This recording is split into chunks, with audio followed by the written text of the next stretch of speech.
think it's on. Hello, my name is Dominique. This is Confessions from the Orange Couch. I'm here with Stephanie. Go ahead, introduce yourself. I'm Stephanie. And we don't know how this microphone passing back and forth is going to work out. But if we left it here, You think you're going to hold it? All right, you can pass it to me when you're ready to not hold it. Okay. Okay, so why don't you, since this is my channel, most people know what's up with me. Why don't you talk about a little bit what you do? All right. I put my feet up. So I'm Stephanie. I live in the same town as Dominique here in Oak Park. OP. And Which was a joke yesterday at the Comedy Plex. This woman did a whole bit about why we call it OP. Anyway, that's for another time. Go ahead. for Oak Park. It's for Okay. right. The OP. Well, I'm new here, so I don't know. I might be the only one. Okay, there was a few people in the audience that caught on, but anyway, go ahead. Got it. So I'm a fellow coffee person. I own my own coffee brand called Swelter Coffee, primarily e-commerce, direct to consumer, etc., and a few wholesale. But the mission behind my coffee brand is to support women in coffee. So all the coffee is sourced from women coffee producers. That is amazing because one of the pieces of, I guess, my journey is the farm my father grew up on in Puerto Rico. I found out my abuela grew coffee on that farm. That's amazing. And which is not where, obviously, it's, doesn't have anything going on it today. But the last time, the 2 times before I went in 2021 is so long ago, you guys. My God. Time flies. So that was like one of the first times. And at that time, this lady next to the farm, she had like some goats and cows. Who knew that they are the ones that like keep shit going? Like it was all nice and basically mowed, okay? And so we got to like walk around and we found a little baby coffee plant. Just a little one, just a little guy. I have a photo. So that was like, I was like, okay, I think this can be something. Then I went back like a year later, it was totally overgrown. And it's like even worse now. So we're gonna figure it out though. We'll get there. In time. Yeah, we're so close. It's just like it's so much. It's very colonial. I guess that's the right word for it. It feels like a very like Spaniard way of inheritance law. Like it's not like here. If you stop paying your taxes in the United States on land, it's gone. It's gone, man. It's on a lease and whoop whoop, done. But there, it's like everybody has to claim whoever's in the family. It doesn't even matter. Which again, how are they keeping track? I don't even know.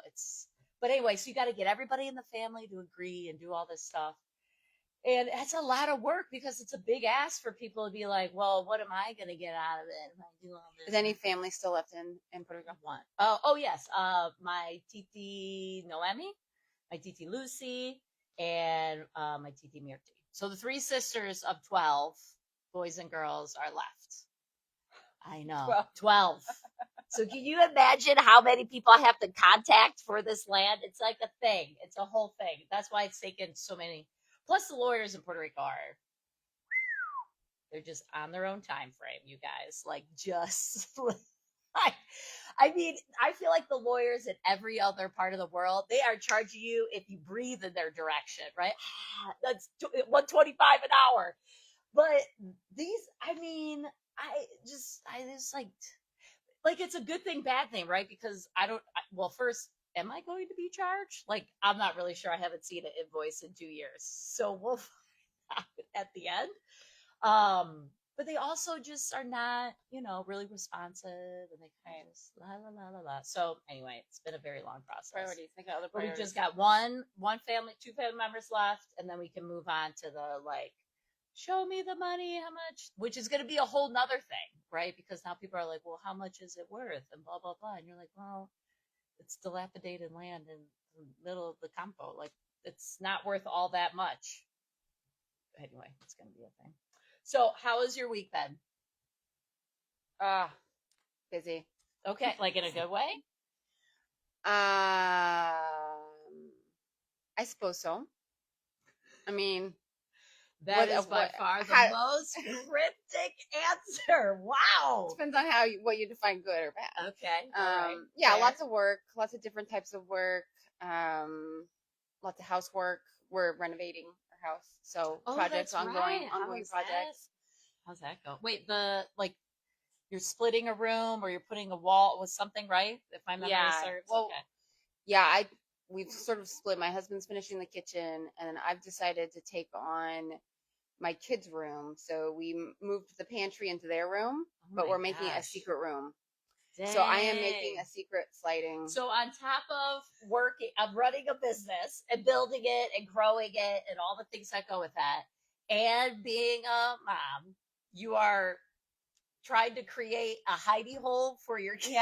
Yeah, a rolling bookcase to make a secret door. Oh my lord! And I have another business too, but Oh my you know, God. Oh, that's right. Yeah, because I the don't like to graphic sleep. design. Yeah. Oh my God. Yeah, I thought it was. I thought, yeah, who needs that? Who needs I mean, that? definitely 3 a.m.ers for me, like Yeah. pretty consistent. And you know what's worse about being a business owner? Like, okay, so when you have a job and you're like, I'm the graphic designer or I'm the salesperson, right? Like, you are only responsible for like that one thing, right? Yeah. Like, I either got to sell, I got to call clients, whatever, product, whatever it is, whatever your job is, right? It's like one thing. But when you run a business, it's like every single facet from like, do I need to buy a mop head for the warehouse because we haven't mopped it since we moved in here? Legitimately have never mopped the warehouse one time. So we should then probably buy a muffin. I did. But you know, like, Yeah. like it's just everything. And then I'm like, I still haven't done my taxes. Don't anybody comment about that whatsoever. And so that's like 3 a.m. It's like my brain just like goes every little thing. And then it's constantly about finances, like constantly, 100%. especially right now. It's just so incredibly stressful around, can I pay this? Can I pay that? Can I do this? I don't know about that. I need to get this, but is this going to come in? Is it not? Yeah. I mean, got my calendar marked for all the due dates, all the different God, things. So I know. So smart. Oh, I know. Do I have enough in my account to pay this? Okay, no, I'm gonna do it next. Oh my God. I can't even tell utility companies. I fucking push that shit off so. I mean, they have to send me a notice and be like, yo, you're like, I'm like, oh, okay. I think maybe now, maybe I have enough in my account to like pay the gas or pay this. I mean, I would say my week has been, well, the last 45 days in particular have been super, super hard. That's why I'm doing the confessions from the couch, because this road of entrepreneurship, building a business, doing your own thing it's hard. I mean, I feel like that's not even an appropriate word. I feel there like isn't a word. What's a word that you could just like, it's not just hard, it's like traumatizing. I'm gonna use that word. I'm gonna say it is traumatizing.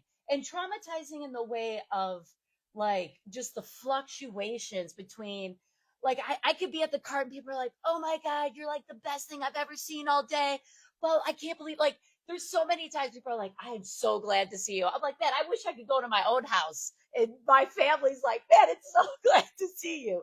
So you get those accolades. Yeah. And then it's like, to your point, like, can I pay this? Or I got to do this, or this is still lingering. Like, for me, I made some unfortunate, like, operational decisions to open this cafe in Avondale. And it was a complete, from a business perspective, disaster of exactly what happened to me last year at the ice cream shop, which is just an absolute drain of cash to like the brink. And I'm not even joking, like legit, like end of May, beginning of June, it was like, I don't think I have, like, I can't pay my employees. I can't pay my rent. Like, That's so hard. That's the worst feeling. Yeah. I mean, but the difference this time is I didn't have a safety net. Like last year I had a safety net of my, 15 years of work in corporate, AKA retirement, was my safety net. And so if stuff went wrong, like, I was devastated, but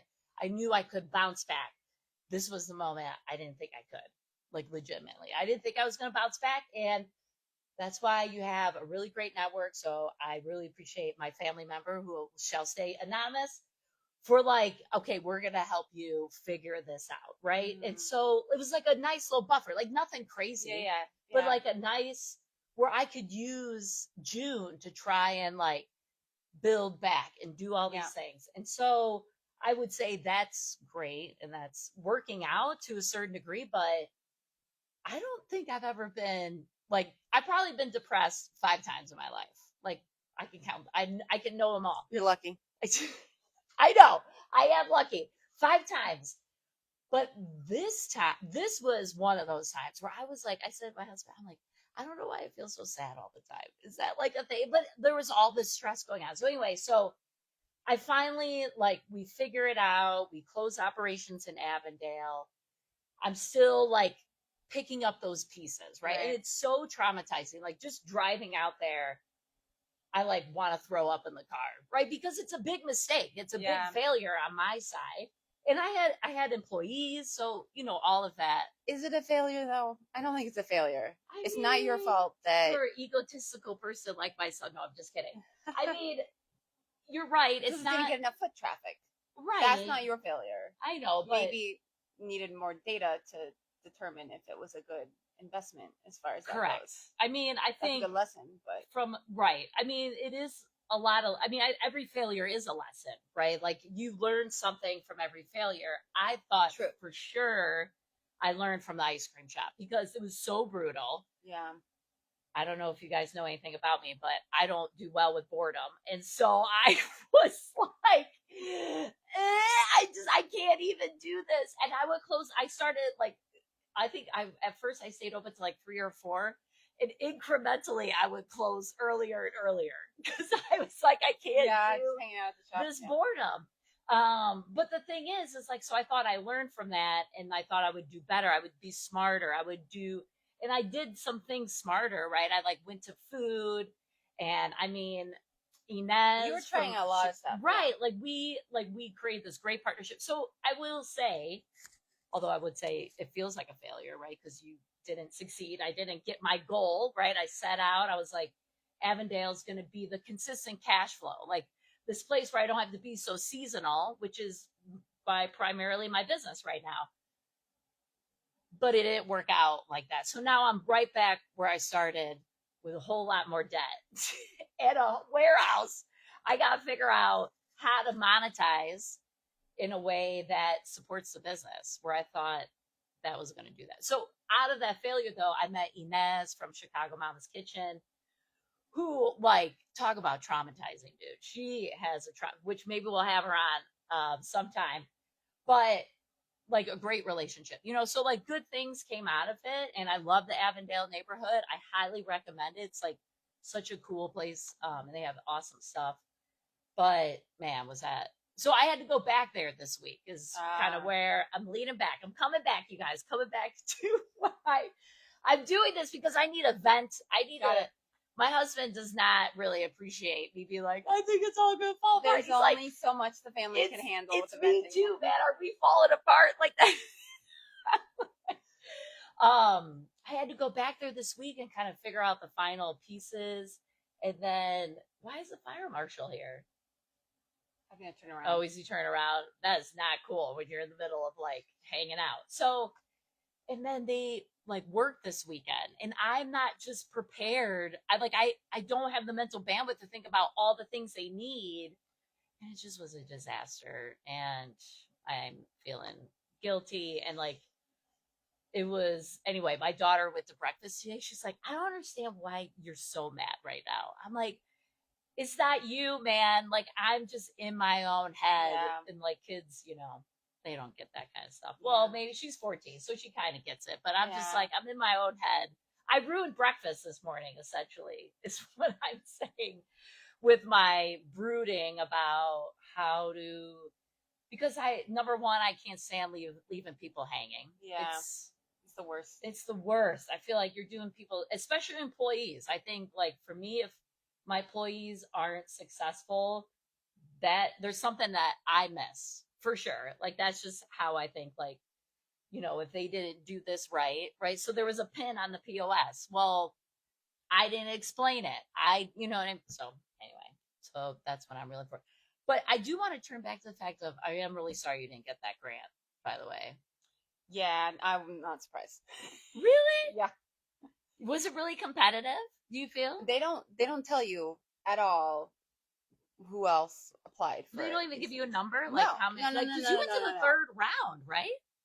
I had no second. I had to submit. I applied for a grant. They followed up. I had to submit a video, Right. like just talking about what I do because I don't know. They like to see your face. I don't know if there was another round before they made a decision or not. But they didn't. Did they say you didn't make it to the next round? I didn't make it to the next round, so maybe Right. that's what it was. Which is incredible. Which is why I think grants are. I think okay. I have applied for so many grants. I know. It's not even funny.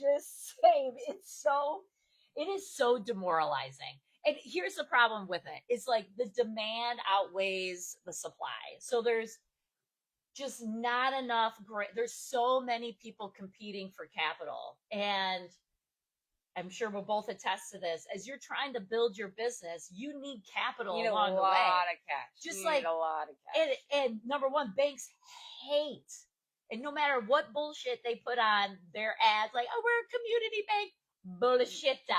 They hate startups. If you have, number one, the banks here, they won't even talk to you unless you have 2 years of cash flow. Yeah. So imagine, like, how do I That's impossible. float 2 years of cash flow so I can just get a seat at the table? So that's number one. Number two, if you're not talking 6 figures or more that you need to borrow, they're like, oh, well, it's the same amount of work, Dominique, for 40 grand, and it is for $1 million. So what are we gonna spend our time on? I'm like, motherfucker, like I can't. I got a lot of it. But then there's like others, allies for like community. There's like others who are like, well, we're not gonna be as like so much protocol like those guys, but then they won't give you the amount that you need. Right. Right. So I was like, hey, I need 20K. They're like, oh, you get 1,000. I was like, you should have just spit in my face and just move forward, because what, $1,000, again, it's not even worth all the work you put in to do whatever, you. all the hoops you have to do. I'm not going to say no to $1,000. I did. But I mean, I'm also not going to be like, wow, every little bit counts. Yeah. When I have to spend, like, you can't even imagine so much effort going through getting all of your statements. That then you aren't spending on your business. Correct. Which is what you should be spending your time on. Because I'm like getting all of this paperwork, filling out all this paperwork, going back this. What about this? Do you have a resume? No, bitch. I own my own business. I don't have a resume. I mean, I'm like, oh my God. I just like the thought of it, like an SBA. So I have to go after an SBA loan. Like if I want to do this business. So then again, at the same time, you like want the business to like move forward, right? So you're not trying to grow like, oh, I'm, trying to do 10X because I'm an AI company. Like, no, like I just want to iterate, right? Mm-hmm. So I'm making enough, but not enough to pay me, or not enough to do this. So I got to like iterate and grow just to like get to this next leap. And if I want to do that, if I want this business, because my last 2 tries of sustainable cash flow have been a failure.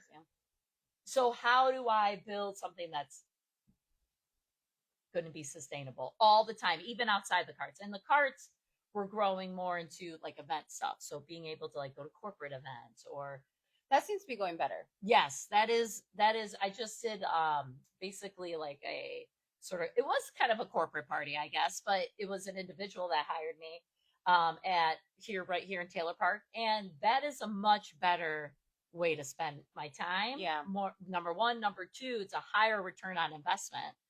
And uniquely for me, which I think other mobile businesses can't do, unless they have a lot of back-to-back events, is I get to reuse all my products like out on the streets, which is what I do. And so I don't get to waste any product. Right. Which, I don't know if anybody even knows, but I have a real sustainability streak inside me. I hate waste. Oh, me too. I can't stand waste. 100%. Oh my God, it bothers me so much. Like, even like I'm not even gonna comment on not going down that road. No, not a drive road. So I have, the compostable cups. I do the little things, right? We compost all our grinds. But I can't stand waste. So anyway, I think that's my win. So we are really trying to lean into that business. And it seems with the new cart paired with the van, you'll be able to do events in the winter. Yes, that's a good point. Yes, That's a very good that's point. super positive. That is a good especially in point. the holiday season coming up. That should Correct. help really Yeah. help with cash flow. And that's like, but again, you got to get ahead of that, right? Yeah, So you got to start you going gotta book after now. what I would say those office heroes, right? Mhm. And be like, hey, are you starting to think about like what you're doing for whether it's Hispanic? Oh my gosh, I want to come back to my Hispanic Heritage Month idea. It's a good one. It's a good one. I love it. Or like, you know, Christmas, like the holidays, like Yeah. what are you guys doing? And so you have to get in front of those office heroes and Right. be able to start planting those seeds. Yeah. So, because you probably have to court them for a while, I would guess, right? So, plus you're competing with other mobile businesses. Yeah. And my business is unique in how I'm diversified from the streets to, you know, the hallways, right? Because I can do both. So, how do I compete with somebody who's like, I only do events, right? Right, That's my jam. Right. But you can charge a lot more. Like they charge an inappropriate amount. I don't think this is a compliment, by the way, but when people call me, they're like, "Oh wow, you're like less expensive than anybody else." I'm like, "Okay, noted. Next time I'll charge more. Got it." But yeah, like I did this bus company for like, you know, the teacher appreciation, like that whole week is like appreciation. So I did this bus company out in Lincolnshire, which was an amazing experience. But man, he told me it's like some of the numbers he was quoted. I mean, like $1,800, $2,200 For what? for like, coffee, for bro. like 2-3 hours. 2 hours, maybe. I mean, I probably didn't even serve. I mean, maybe like 80 employees tops. Like nothing insane. Yeah. And yeah, I was just like, wow, that is a lot of cash flow. But Yeah. maybe there's companies doing much better than me. Well, or they're accounting for a lot more that you should be accounting for. Like all the prep you do That's ahead fair. of time, all That's the fair. marketing you do to get to where you are. I don't think about that. I know, but that's kind of where I you need to know. start considering to make sure it is it will do you be feel profitable. like do you feel like you need to think about that in the beginning of your business, or do you think that's an evolution in the because you've been in business longer than me, so Yeah. you've been 6 years, 5 years, 6 years Around there? Yeah. right? So my question for you as somebody, this is only like my 4th year, like 3.5, right?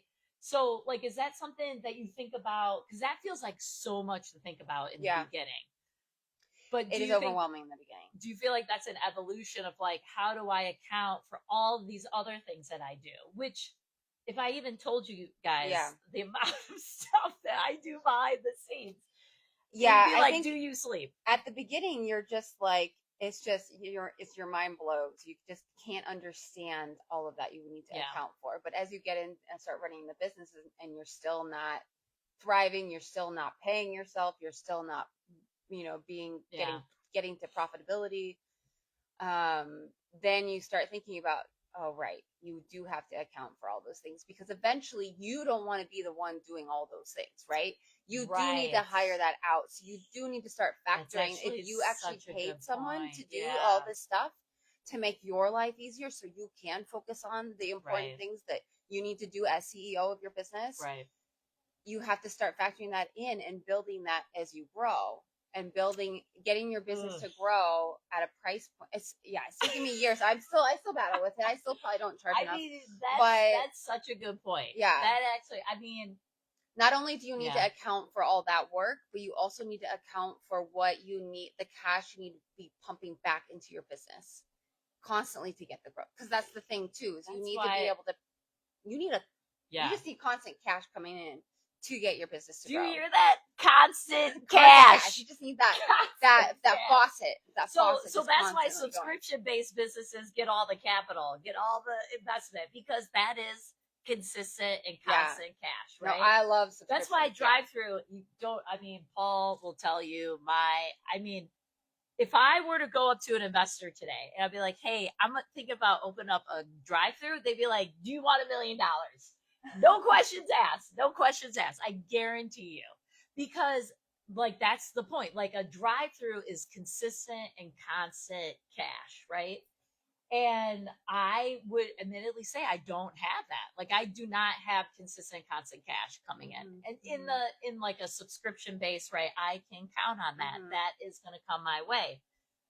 That is not I don't know if that's the world that most food and beverage lives in. Like I No. think that's one of the big challenge of the food and beverage industry is like how do you create consistent and constant cash? I mean, Yeah. like because every day is different, right? Like Mhm. you'll go to a restaurant, like Mondays are slow, Tuesday, whatever, blah, blah, blah, right? Well, if it's not consistent or constant, then they have to rely on the weekends where if those don't do well, Yeah. now you're in a cash constraint pretty much immediately. I have an idea for you. We can discuss later. But Ooh, okay. This is why we're um, doing this too. Ideas. it is. It is. I do have a lot of subscriptions, and that is, oh my gosh, I stumbled upon it when that wasn't my intention when I started the Right. business, but it was during COVID, and that just sort of like popped in my lap, and I was like, oh, this is it. This is the way to go.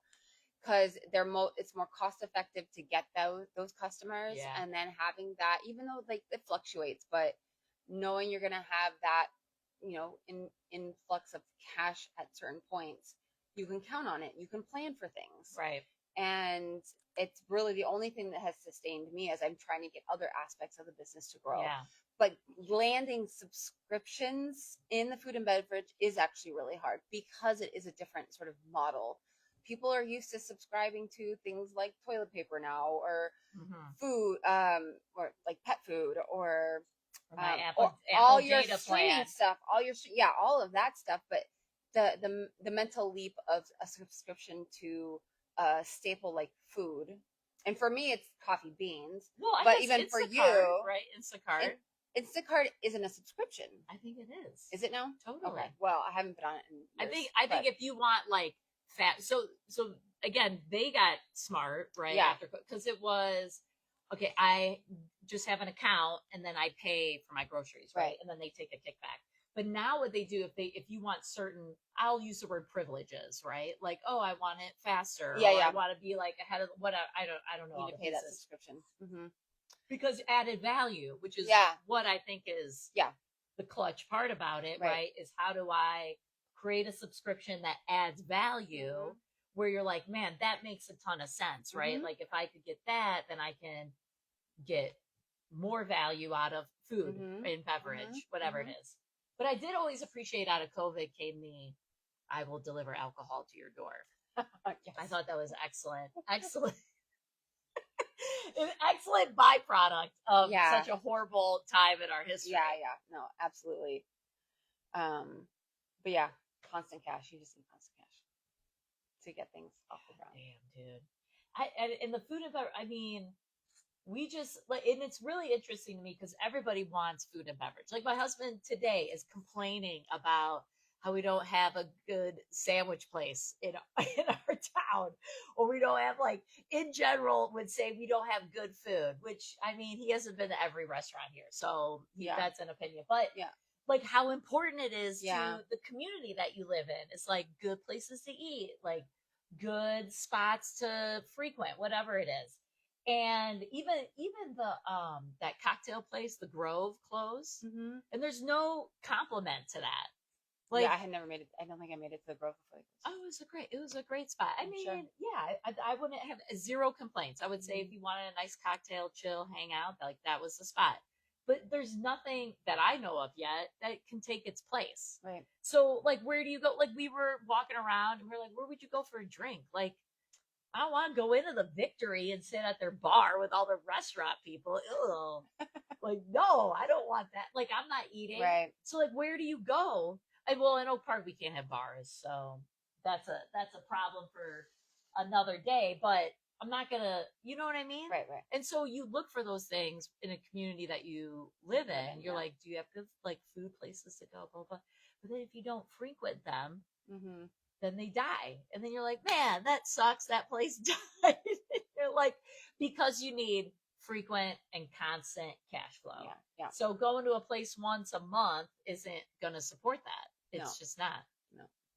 I think that all also goes to like community dynamics, right? Do you have enough young people, older Right. folks, Right. middle of the road folks? I mean, I don't, if you're like a village, if you're the president or the mayor of some town, like, how do you solve for that? You know what I mean? That's a different couch conversation. I Right? have no Is that a idea. different, like, how do you solve for, like, there's just not enough young people in our town. Like, we need to attract them in order to, like, compensate all these things. I don't know. Yeah. But anyway, consistent, constant cash, that is going to be my big takeaway, because how do you even do that? But anyway, back to grants. We appreciate it, but they're just way over competitive. I don't even apply anymore. It's I just go too in much spurts. work. I go in spurts. I almost did. I almost saw one from PNC or something, and they're like, "Oh, win $10,000." I'm like, "Oh man, that'd be nice. That would buffer me for a couple of months." But it's never timely. You apply and then you got to wait 6 months or something. Yeah. So like grants are a hard part of the business, which again, if I'm a nonprofit, like I give you mega kudos, because that holy shiitake, man. Wow. That is a lot of management of like, hey, if we want to have enough money for next year, forget about like our year right now. We got to apply for all these grants, and that's the stress level. I can't even. So anyway, how's your summer going? It's speeding by. Yeah, like in a good way. I mean, no. I feel like I'm behind on everything. Ooh, yeah. It's like one of those things like I just can't seem to catch up, and I blink and it's a month has gone by, and so actually I am really scared that it's July. Yeah. Like that means I'm already halfway not halfway, almost halfway into my season. Yeah. And I feel like June was a wash. Yeah. It's like between the rain and not being able to go out and all these other It's things. been really cold. It's been unseasonably cold. And then it's going to be inappropriately hot. Yeah. Which I tell people is actually the weather I look forward to, because then my Puerto Rican power will be fully charged. This half cold season, I'm only here. Like I got crisp, got my caramel-ish back, but still not enough. So 90 degrees, You'll be happy. You're gonna make a lot. I think you're gonna make a lot for next week, and then into the holiday. Everyone's going to be out. Yeah, we're going to be out on. This is the first year I've ever been able to do July 4th, but I brought on my boy David, who's like, we worked together at Cribby, and like the moment I worked with him, I was like, I'm gonna latch on to David, because he's like the employee from a customer retail perspective. He is money, man. He's just like so great. That's such a gem to find. I know. I'm so excited. So he's my block party boy on Saturday. And so we're going to do July 4th. And I'm super excited about it. It's going to be a lot for me. What you guys need to know behind the scenes, I got to drive 4 hours from Michigan, 4 hours back, and then 4. I know. Yeah. Because I got to do, so what else am I? I'm a mom and a sister, and I'm all these other things. So I got to like go do the family thing. Mm-hmm. Because I had the unfortunateness of having to miss my niece's wedding because of work. Yeah. Another traumatizing event for another day. So being a business owner is very traumatizing, but like in a way that it's still fulfilling though. Yes. Like you wouldn't, you wouldn't choose a different. Yeah. It's kind of like being like Gladiator, the movie, I have not seen.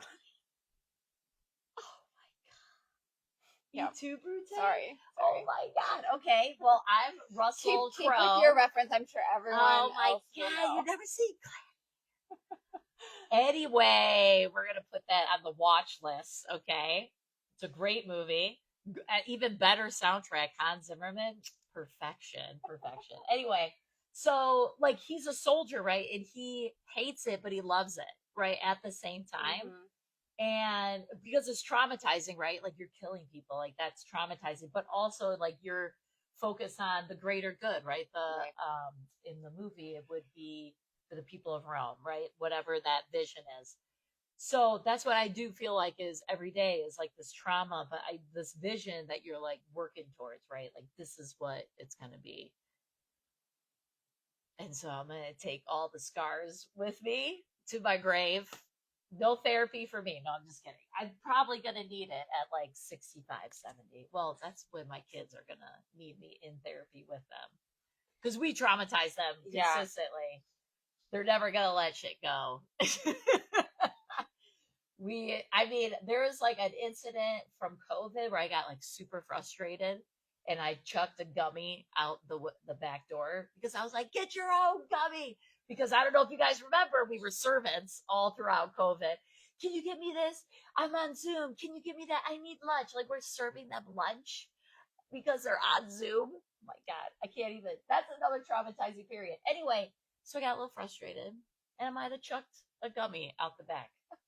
And I said, get your own gummy. And to this day, Luella's like, do you remember when you chucked that gummy out the back? I'm like, oh my God. That's the one that like when you think back of the memories as you were a child, they're gonna. That's the one. The gummy. That's the gummy stick with pack. her. That's the core. It's a core memory. Yeah, it's a core core memory. Yeah. Along with, I'm sure, really great ones, but that one is going to be like, do you remember how you treated me? I can't believe that you. She's going to be 25, 30. I can't believe that you did that. Every time she looks at a gummy. Exactly. She's never You're going to like, eat Mom. a Welch's moving forward. It's going to be like, man, my mom, toss it. Because then it will fester, right? It will manifest based on their own experiences. When we have children, we sign up for this. We sign up for did it really go like that? Okay, all right, if you say so. Like, this has happened in my own family where my nieces and nephews, like, are mad at my brothers and sisters. And they, like, recount something. And I was like, I was there. I don't think it went like that. But, that's cool, man. Everyone remembers things on their own. Exactly, exactly. So you just roll with it, and you're just like, okay, man, that's cool. Yeah, totally my bad. Because it's going to be something like I chucked her out the window or something, right? Yep. It's going to grow into that. Remember when you threw me out Do you the window? remember you threw me out the back door because you were so frustrated with Zoom? I'm like, do you remember Zoom? That company doesn't exist anymore because AI ate it up. That's what's going to happen. You know it. So how do you, this is like do you feel like the coffee industry, especially like the barista side, do you think that's going to evolve into robots? And I asked this with legit, not making up, Will Smith like parody here. Just simply the robot arms that are now, right?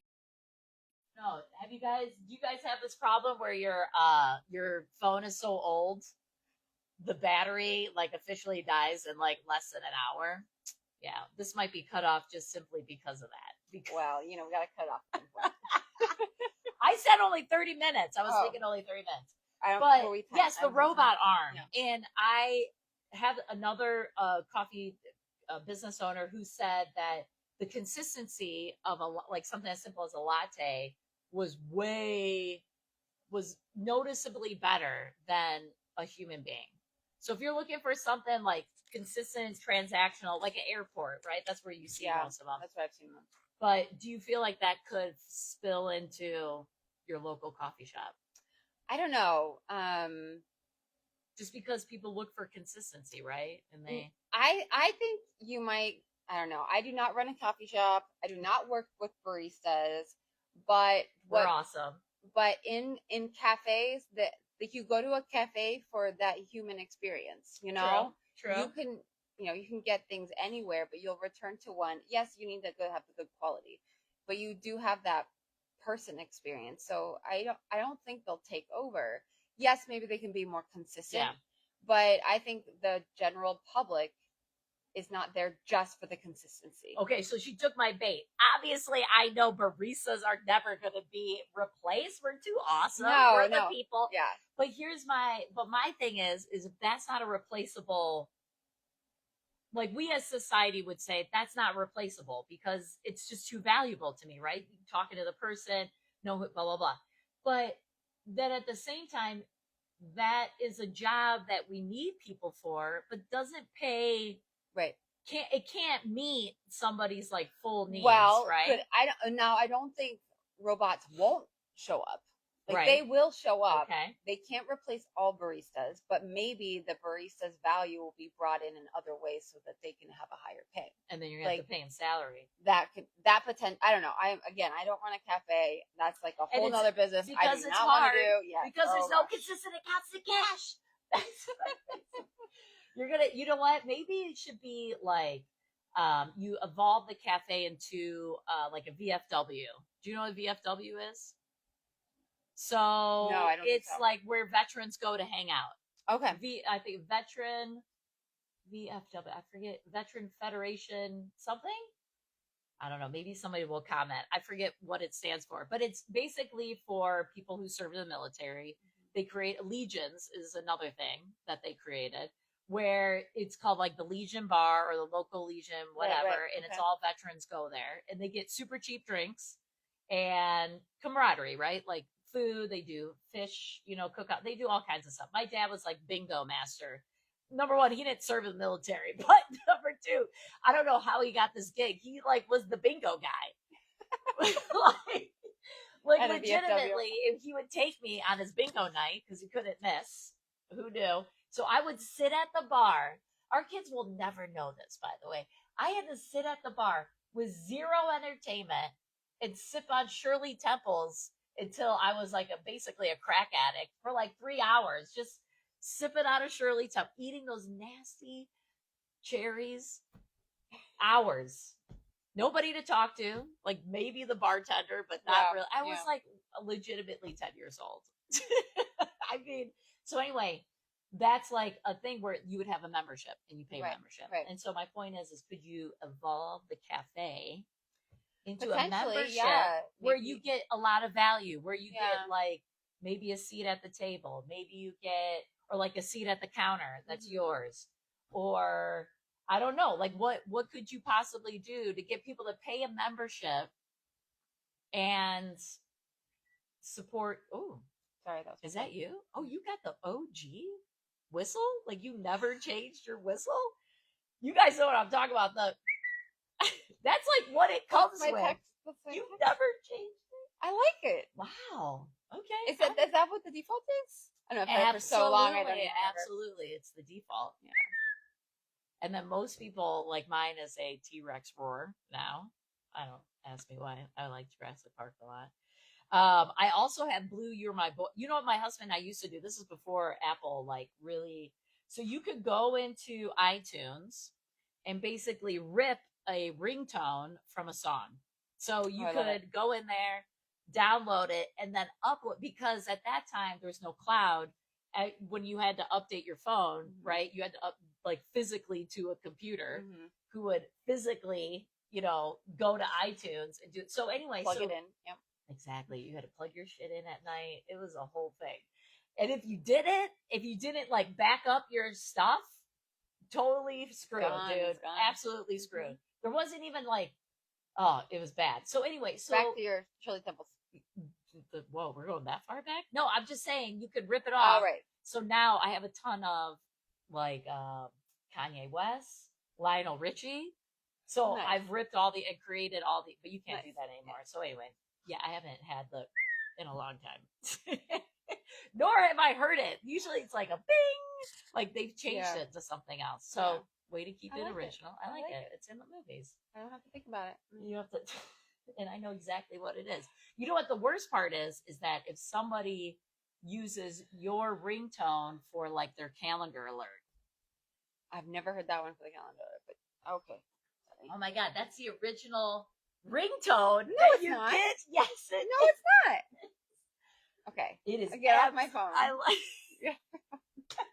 That's my family trying to call. Oh my gosh, do you need to speak with them? Well, we could wrap this up. I think we covered all the bases. I don't even know what time it is anymore. I don't either. That's why I don't have my watch on. Me either. Do you have anything else you'd like to share with your world right now? No. Thanks for joining us on the couch. I don't know if anybody joined. I don't know. It's hard to tell. We're too far away. I haven't either. I mean, I think I have done a live once just to experiment with it. I mean, it's, again, total failure. Like, nobody joined. Or they tried to join other times, which is why I was trying to go later. But I didn't do any announcement about this. I didn't want a lot of people to join, to be honest, because I didn't know how it was going to turn out of us chitty-chatting. But I wonder if I can download this and then put it up on the YouTube as a podcast.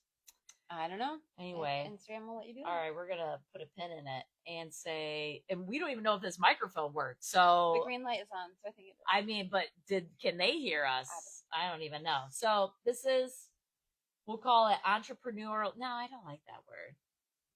I like your confessions Just on the from couch. the orange couch. Yeah. Just talking stuff. All right, I'm going to have to get up. Oh my God. You know, riding that bike is just really Keeping you young. Really? I don't think that groaning from here to the couch, from here, that was a youngin' getting up. Oh my God, my back. How do you stop it? Do you hit the X? Here we go.